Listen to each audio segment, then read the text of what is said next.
Chapter 6. It was long past noon when he awoke. His valet had crept several times into the room on tiptoe to see if he was stirring, and had wondered what made his young master sleep so late. Finally his bell sounded, and Victor came in softly with a cup of tea and a pile of letters on a small tray of old Sèvres china, and drew back the olive satin curtains with their shimmering blue lining that hung in front of the 3 tall windows. "Monsieur has well slept this morning," he said, smiling. "What o'clock is it, Victor?" asked Dorian Gray sleepily. "1 hour and a quarter, monsieur." How late it was!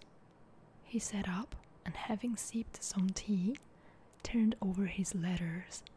One of them was from Lord Henry, and had been brought by hand that morning. He hesitated for a moment and then put it aside. The others he opened listlessly. They contained the usual collection of cards, invitation to dinner, tickets for private views, programs of charity concerts, and the like that are showered on fashionable young men every morning during the season. There was a rather heavy bill for a chased silver Louis Quinze toilet set that he had not yet had the courage to send on to his guardians, who were extremely old-fashioned people and did not realize that we live in an age when only unnecessary things are absolutely necessary to us. And there were several very courteously worded communications from Jermyn Street monkey lenders offering to advance any sum of money at a moment's notice and at the most reasonable rates of interest. After about 10 minutes he got up and, throwing on an elaborate dressing gown, passed into the onyx-paved bathroom. The cool water refreshed him after his long sleep. He seemed to have forgotten all that he had gone through. A dim sense of having taken part in some strange tragedy came to him once or twice, but there was the unreality of a dream about it. As soon as he was dressed, he went into the library and sat down to a light French breakfast that had been laid out for him on a small round table close to an unopened window. It was an exquisite day. The warm air seemed laden with spices. A bee flew in and buzzed round the blue dragon bowl filled with sulphur yellow roses that stood in front of him. He felt perfectly happy. Suddenly his eye fell on the screen that he had placed in front of the portrait, and he started. "Too cold for monsieur? For monsieur?" asked his valet, putting an omelette on the table. "I shut the window?" Dorian shook his head. "I'm not cold," he murmured. Was it all true? Had the portrait really changed? Or had it been simply his own imagination that had made him see a look of evil where there had been a look of joy? Surely a painted canvas could not alter. The thing was absurd. It would serve as a tale to tell Basil some day. It would make him smile. It would make him smile. And yet, how vivid was his recollection of the whole thing! First in the dim twilight, and then in the bright dawn, he had seen the touch of cruelty in the warped lips. He almost dreaded his valet leaving the room. He knew that when he was alone he would have to examine the portrait. He was afraid of certainty. When the coffee and cigarettes had been brought and the man turned to go, he felt a mad desire to tell him to remain. As the doctor closed as the door closed behind him, he called him back. The man stood waiting for his orders. Dorian looked at him for a moment. "I am not at home to anyone, Victor," he said, with a sigh. The man bowed and retired. He rose from the table, lit a cigarette, and flung himself down on a luxuriously cushioned couch that stood facing the screen. The screen was an old one of gilt Spanish leather, stamped and wrought with a rather florid Louis XIV pattern. He scanned it curiously, wondering if it had ever before concealed the secret of a man's life. Should he move it aside after all? Why not let it stay there? What was the use of knowing? If the thing was true, it was terrible. If it was not true, why trouble about it? But what if, by some fate or deadlier chance, other eyes than his spied behind and saw the horrible change? What should he do if Basil Hallward came and asked to look at his own picture? He would be sure to do that. No, the thing had to be examined, and at once. Anything would be better than this dreadful state of doubt. He got up and locked both doors. At least he would be alone when he looked upon the mask on his shame. Then he drew the screen aside and saw himself face to face. It was perfectly true. The portrait had altered. As he often remembered afterwards, and always with no small wonder, he found himself at first gazing at the portrait with a feeling of almost scientific interest. That such a change should have taken place was incredible to him, and yet it was a fact. Was there some subtle affinity between the chemical atoms that shaped themselves into form and color on the canvas, and the soul that was within him? Could it be that what that soul thought they realized? That what it dreamed they made true? Or was there some other, more terrible reason? He shuddered and felt afraid, and going back to the couch, lay there, gazing at the picture and sickened horror. One thing, however, he felt that it had done for him. It had made him conscious how unjust, how cruel he had been to Sybil Vane. It was not too late to make reparation for that. She could still be his wife. His unreal and selfish love would yield to some higher influence, would be transformed into some nobler passion, and the portrait that Basil Hallward had painted of him would be a guide to him throughout life, would be to him what holiness was to some, and conscience to others, and the fear of God to us all. There were opiates for remorse, drugs that could lull the moral sense to sleep. But here was a visible symbol of the degradation of sin. Here was an ever-present sign of the ruin men brought upon their souls. 3 o'clock struck, and 4 and 4:30, but he did not stir. He was trying to gather up the scarlet threads of life and to weave them into a pattern, to find his way through the sanguine labyrinth of passion through which he was wandering. He did not know what to do or what to think. Finally, he went over to the table and wrote a passionate letter to the girl he had loved imploring her forgiveness and accusing himself of madness.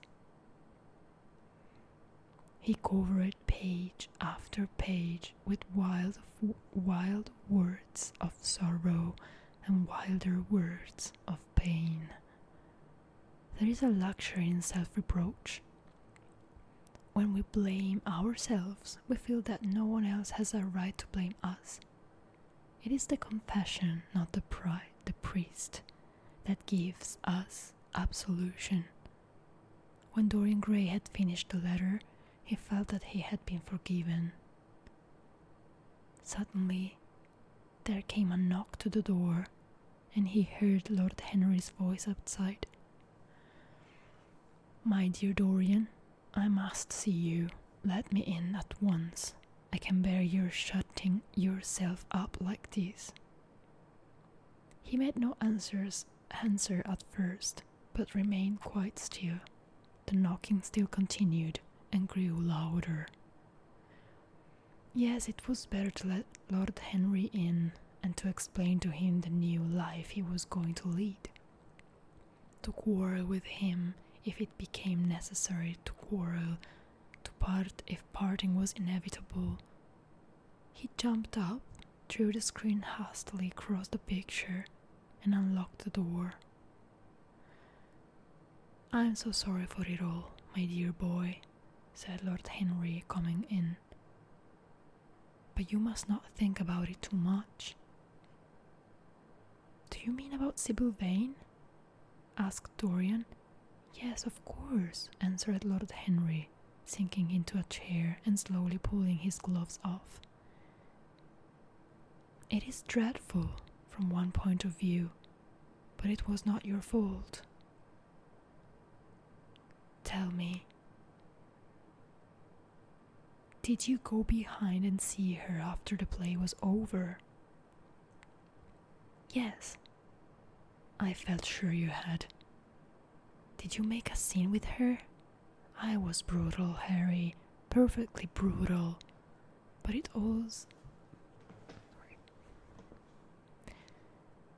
is all right now. I am not sorry for anything that has happened. It has taught me to know myself better." "Ah, Dorian, I am so glad you take it in this way. I was afraid I would find you plunged in remorse and tearing your nice hair." "I have got through all that," said Dorian, shaking his head and smiling. "I am perfectly happy now. I know what conscience is, to begin with. It is not what you told me it was. It is the divinest thing in us. Don't sneer at it, Harry, any more. At least not before me. I want to be good. I can't bear the idea of my soul being hideous." "A very charming artistic basis for ethics, Dorian. I congratulate you on it. But how are you going to begin?" "By marrying Sybil Vane." "Marrying Sybil Vane!" cried Lord Henry, standing up and looking at him in perplexed amazement. "But, my dear Dorian—" "Yes, Harry, I know what you're going to say. Something dreadful about marriage. Don't say it. Don't ever say things of that kind to me again. 2 days ago I asked Sybil Vane to marry me. I am not going to break my word to her. She is to be my wife."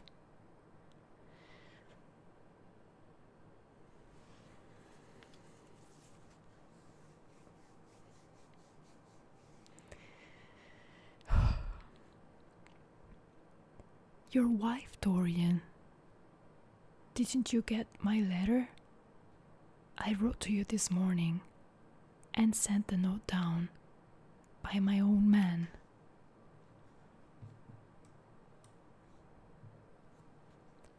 "Your letter? Oh yes, I remember. I have not read it yet, Harry. I was afraid there might be something in it that I wouldn't like." Lord Henry walked across the room and, sitting down by Dorian Gray, took both his hands in his and held them tightly. "Dorian," he said, "my letter, don't be frightened was to tell you that Sybil Vane is dead.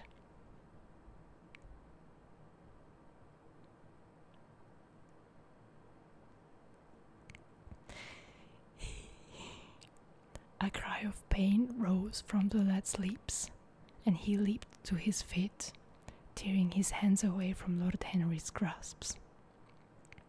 Dead? Sybil dead? It is not true. It is a horrible lie. It is quite true, Dorian, said Lord Henry gravely. It is in all the morning papers. I wrote down to you to ask you not to see anyone till I came. There will have to be an inquest, of course, and you must not be mixed up in it. Things like that make a man fashionable in Paris. But in London people are so prejudiced. Here one should never make one's debut with a scandal. One should reserve that to give an interest to one's old age. I don't suppose they know your name at the theatre. If they don't, it is all right. Did anyone see you going round to her room? That is an important point. Dorian did not answer for a few moments. He was dazed with horror. Finally he murmured, in a stifled voice, "Harry, did you say an inquest? What do you mean by that? Did Sybil... Oh, Harry, I can't bear it. But be quick, tell me everything at once." "I have no doubt it was not an accident, Dorian, though it must be put in that way to the public, as she was leaving the theatre with her mother about 12:30 or so. She said she had forgotten something upstairs. They waited some time for her, but she did not come down again. They ultimately found her lying dead on the floor of her dressing room. She had swallowed something by mistake, some dreadful thing they use at the theatres. I don't know what it was, but it had either prussic acid or white lead in it. I should fancy it was prussic acid, as she seems to have died instantaneously. It is very tragic, of course, but you must not get yourself mixed up in it. I see by the standard that she was 17. I should have thought she was almost younger than that. She looked such a child and seemed to know so little about acting. Dorian, you mustn't let this thing get on your nerves. You must come and dine with me, and afterwards we will look in at the opera. It is a party night, and everybody will be there. You can come to my sister's box. She has got some smart woman with her. So I have murdered Sybil Vane, said Dorian Gray, half to himself. Murdered her, as certainly as if I had cut her little throat with a knife. And the roses are not less lovely for all that. The birds sing just as happily in my garden, and tonight I am to dine with you, and then go on to the opera, and sup somewhere, I suppose, afterwards. How extraordinary dramatic life is. If I had read all this in a book, Harry, I think I would have wept over it. Somehow, now that it has happened actually, and to me, it seems far too wonderful for tears. Here is the first passionate love letter I have ever written in my life. Strange that my first passionate love letter should have been addressed to that girl. Can they feel, I wonder, those white silent people we call the dead? Sybil, can she feel, or know, or listen? Oh, Harry,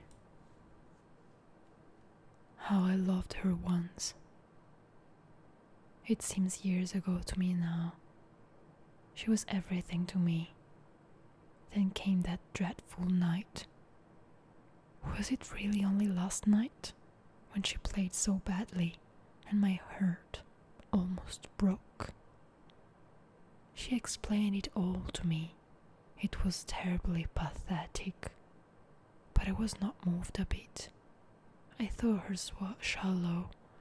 Then something happened that made me afraid. I can't tell you what it was, but it was awful. I said I would go back to her. I felt I had done wrong, and now she is dead. My God, my God. Harry, what shall I do? You don't know the danger I am in, and there is nothing to keep me straight. She would have done that for me. She had no right to kill herself. It was selfish of her.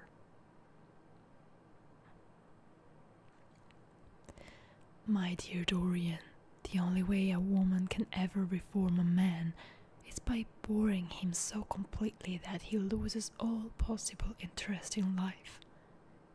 If you had married this girl, you would have been wretched. Of course you would have treated her kindly. One can always be kind to people about whom one cares nothing. But she would have soon found out that you were absolutely indifferent to her.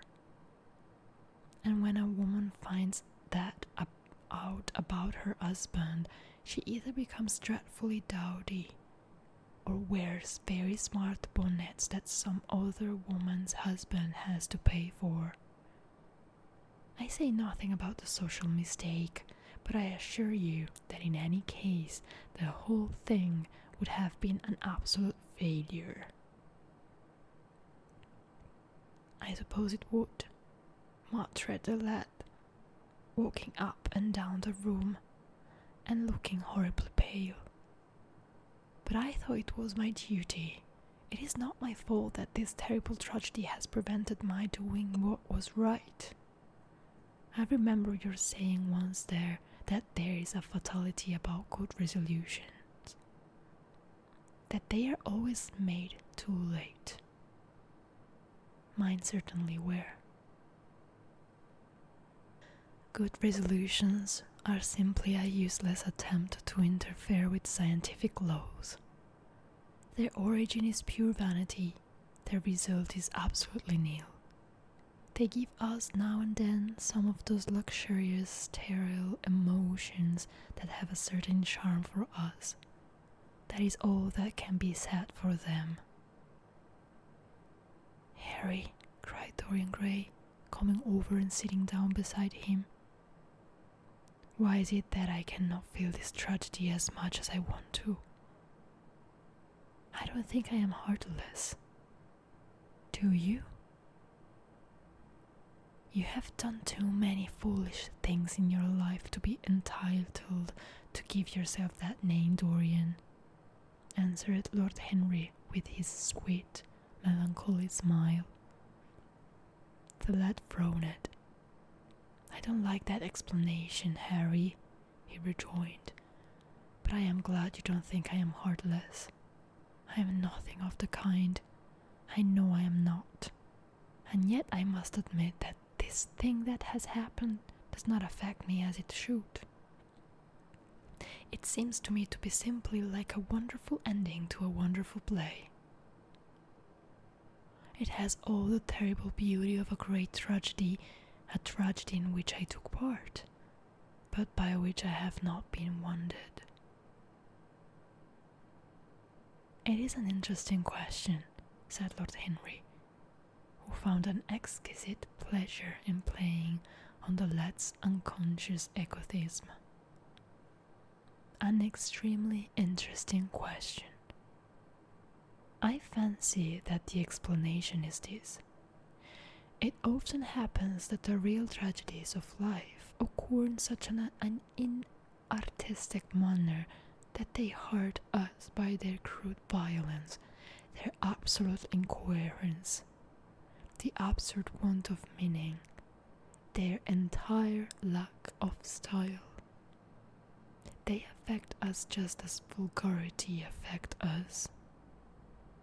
They give us an impression of sheer brute force, and we revolt against that. Sometimes, however, a tragedy that has artistic elements of beauty crosses our lives. If these elements of beauty are real, the whole thing simply appeals to our sense of dramatic effect. Suddenly we find that we are no longer the actors, but the spectators of the play. Or rather, we are both. We watch ourselves, and the mere wonder of the spectacle enthralls us. In the present case, what is it that has really happened? Someone has killed herself for love of you. I wish I had ever had such an experience. It would have made me in love with love for the rest of my life. It would have made me in love with love for the rest of my life. The people who have adored me, there have not been very many, but there have been some, have always insisted on living on, long after I had ceased to care for them, or they to care for me. They have become stout and tedious, and when I meet them, they go in at once for reminiscence. That awful memory of woman, what a fearful thing it is, and what an utter intellectual stagnation it reveals. One should absorb the color of life, but one should never remember its details. Details are always vulgar. Of course, now and then things linger. I once wore nothing but violets all through this one season, as mourning for a romance that would not die. Ultimately, however, it did die. I forget what killed it. I think it was her proposing to sacrifice the whole world for me. That it is always a dreadful moment. It fills one with the terror of eternity. Well, would you believe it? A week ago, at Lady Hampshire's, I found myself seated at dinner next to the lady in question, and she insisted on going over the whole thing again, and digging up the past and ranking up the future. I had buried my romance in a bed of poppies. She dragged it out again and assured me that I had spoiled her life. I am bound to state that she ate an enormous dinner, so I did not feel any anxiety. But what a lack of taste she showed! The one charm of the past is that it is the past. But women never know when the curtain has fallen. They always want a sixth act, and as soon as the interest of the play is entirely over their they propose to continue it. If they were allowed to have their way, every comedy would have a tragic ending, and every tragedy would culminate in a farce. They are charmingly artificial, but they have no sense of art. You are more fortunate than I am. I assure you, Dorian, that one of the women I have known would have done for me what Sibyl Vane did for you. Ordinary women always console themselves. Some of them do it by going in for sentimental colors. Never trust a woman who wears mauve, whatever her age may be, or a woman over 35 who is fond of pink ribbons. It always means that they have a history.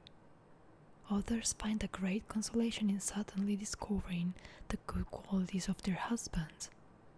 They flaunt their conjugal felicity in one space, as if it was the most fascinating of sins. Religion consoles some.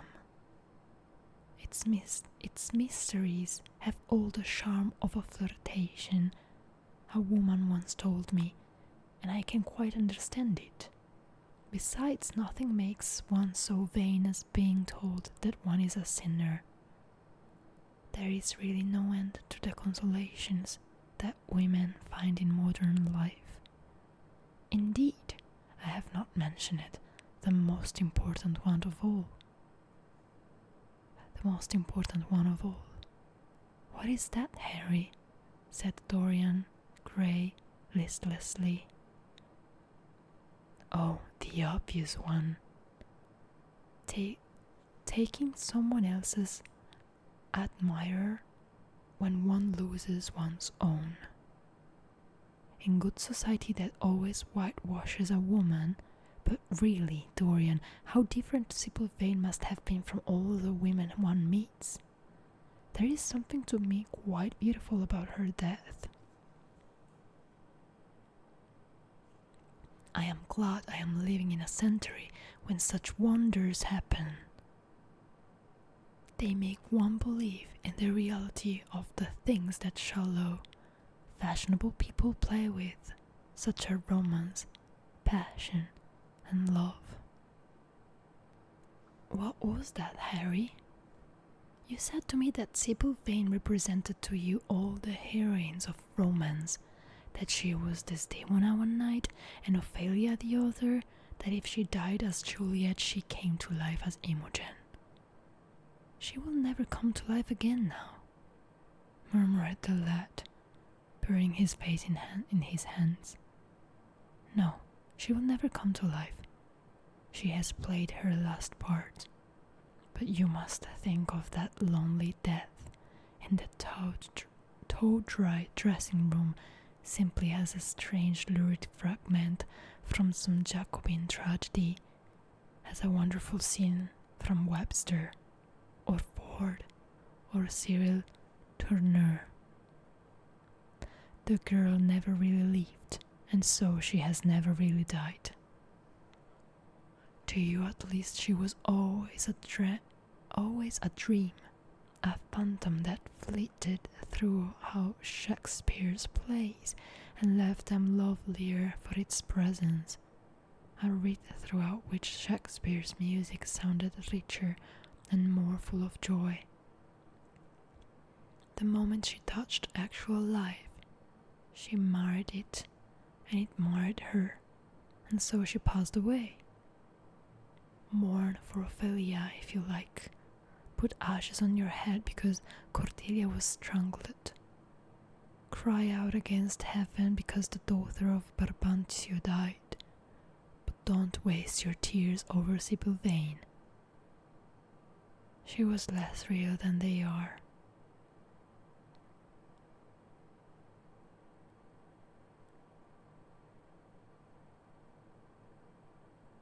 There was a silence.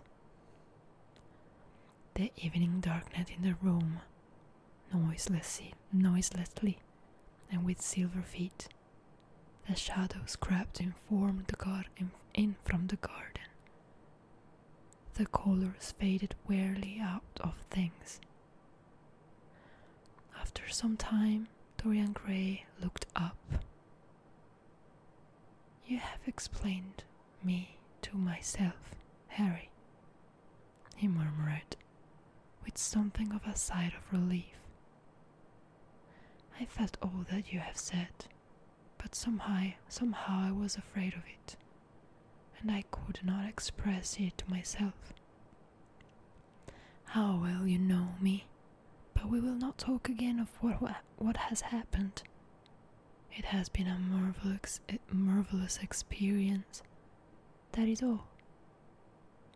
I wonder if life has still in store for me anything as marvelous. Life has everything in store for you, Dorian. There is nothing that you, with your extraordinary good looks, will not be able to do.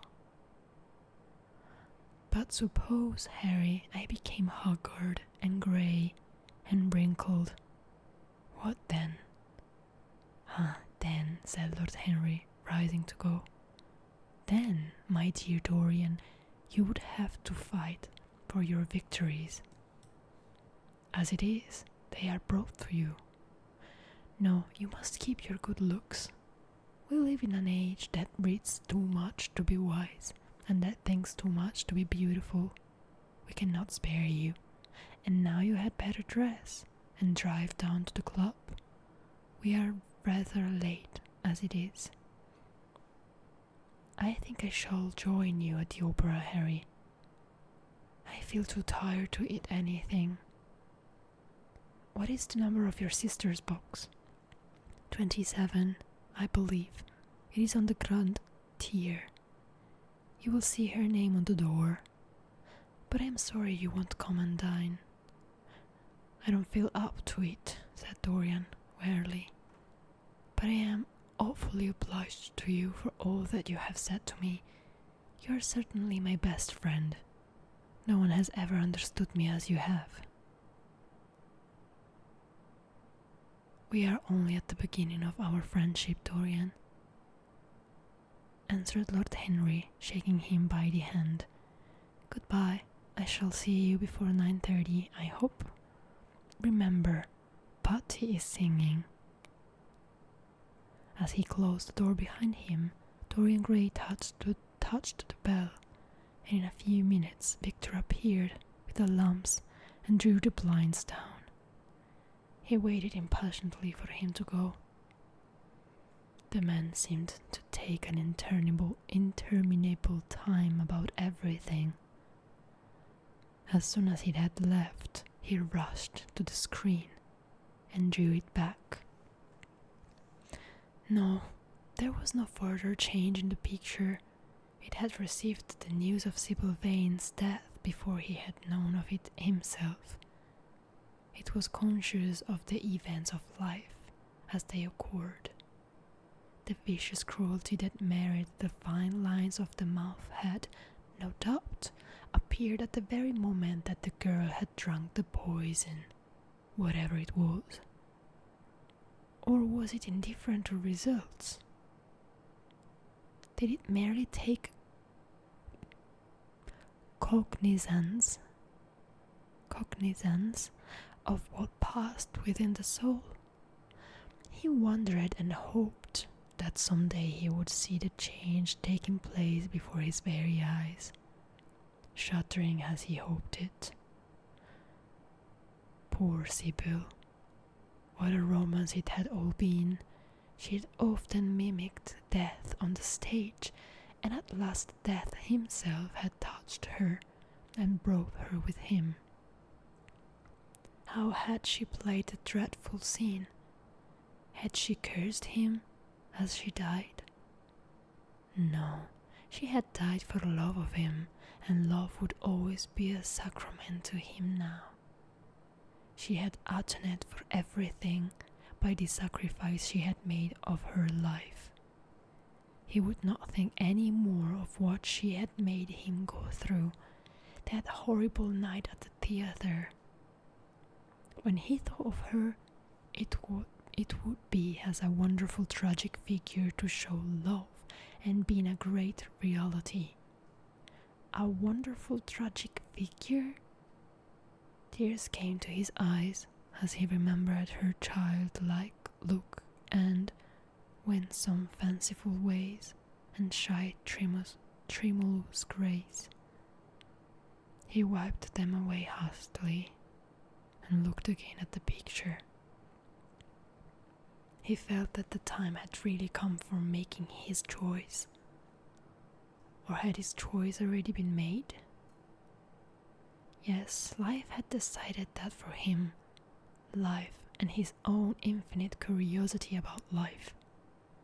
Eternal youth, infinite passion, pleasures subtle and secret, wild joys and wilder sins. He was to have all these things. The portrait was to bear the burden of his shame. That was all. A feeling of pain came over him as he thought of the desecration that was in store for the fair face on the canvas. Once, in boyish mockery of Narcissus he had kissed, or feigned to kiss, those painted lips that now smiled so cruelly at him. Morning after morning he had sat before the portrait, wondering at its beauty, almost enamored of it, as it seemed to him at times. Was it to alter now with every mood to which he yielded? Was it to become a hideous and loathsome thing?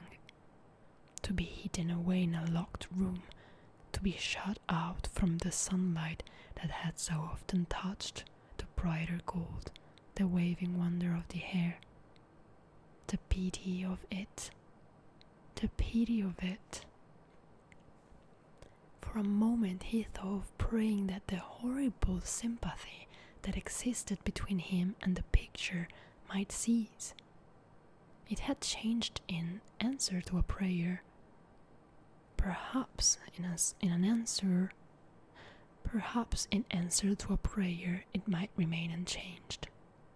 And yet, who that knew anything about life would surrender the chance of remaining always young, however fantastic that chance might be, or with what fateful consequences it might be fraught? Besides, was it really under his control? Had it indeed been prayer that had produced the substitution? Might there not be some curious scientific reason for it all? If thought could exercise its influence upon a living organism, might not thought exercise an influence upon that and inorganic things? Nay, without thought or conscious desire, might not things external to ourselves vibrate in unison with our moods and passions, atom calling to atom, in secret love or strange affinity? But the reason was of no importance. He would never again tempt by a prayer any terrible power. If the picture was to alter, it was to alter. That was all. Why inquire too closely into it? For there would be a real pleasure in watching it. He would be able to follow his mind into its secret places. This portrait would be to him the most magical of mirrors.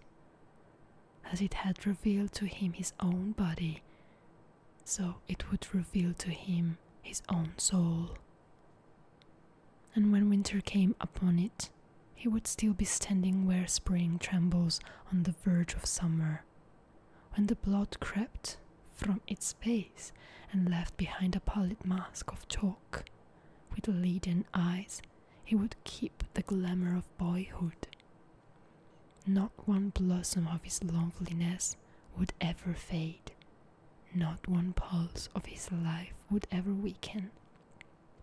Like the gods of the Greeks, he would be strong and fleet and joyous. What did it matter what happened to the colored image on the canvas? He would be safe. That was everything. He drew the screen back into its former place in front of the picture, smiling as he did so, and passed into his bedroom, where his valet was already waiting for him. An hour later, he was at the opera, and Lord Henry was leaning over his chair.